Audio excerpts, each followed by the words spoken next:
লোকসভা নির্বাচনের দিনক্ষণ যতই এগিয়ে আসছে ততই রাজনৈতিক দলগুলোর প্রচার জমে উঠছে। শাসক বিরোধীর প্রচারে জমে উঠেছে রাজ্যের গ্রাম থেকে শহর, পাহাড় থেকে সমতল। তবে প্রচারের ক্ষেত্রে শাসক দল বিজেপি অনেকাংশেই এগিয়ে রয়েছে। পশ্চিম এবং পূর্ব দুই আসনেই বিজেপির জয় নিশ্চিত। দলের নেতৃত্ব চাইছেন ভোটের মার্জিন কিছুটা হলেও বৃদ্ধি করতে। ভারতীয় জনতা পার্টির জয়ের সংকল্প নিয়ে বৃহস্পতিবার জনজাতি সংরক্ষিত বিধানসভা কেন্দ্র তথা গোলাঘাটের কাঞ্চনমালা এলাকায় 10, 15 এবং 17 নম্বর বুথে বাড়ি বাড়ি জনসম্পর্ক অভিযান করলেন মুখ্যমন্ত্রী ডক্টর মানিক সাহা।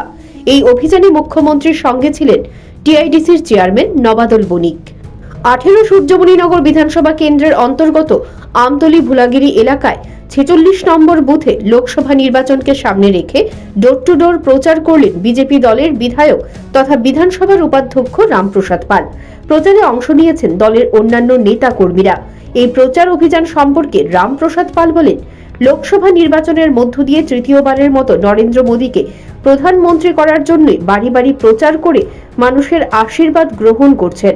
প্রচারে মানুষের ব্যাপক সাড়া পাচ্ছেন বলেও দাবি করেন রামপ্রসাদ পাল। আজকে আমাদের যে লোকসভা নির্বাচন, সেই 2024 লোকসভার নির্বাচনে আমরা মানুষের ঘরে ঘরে যাচ্ছি। জনতা যেন আবার মোদী সরকারকে বেশি করে ভোট দিয়ে এবার যেন 400 সিটের উপর নিয়ে আমাদের মাননীয় নরেন্দ্র মোদীজি পুনরায় সরকার গঠন করতে পারে। তার জন্য আমাদের এই এলাকার অর্থাৎ 18 সূর্যমণিনগরের সমস্ত কার্যকর্তারা ওনারা ঘরে ঘরে যাচ্ছে এবং আজকের এই দিনটা আমরা বেছে নিয়েছি।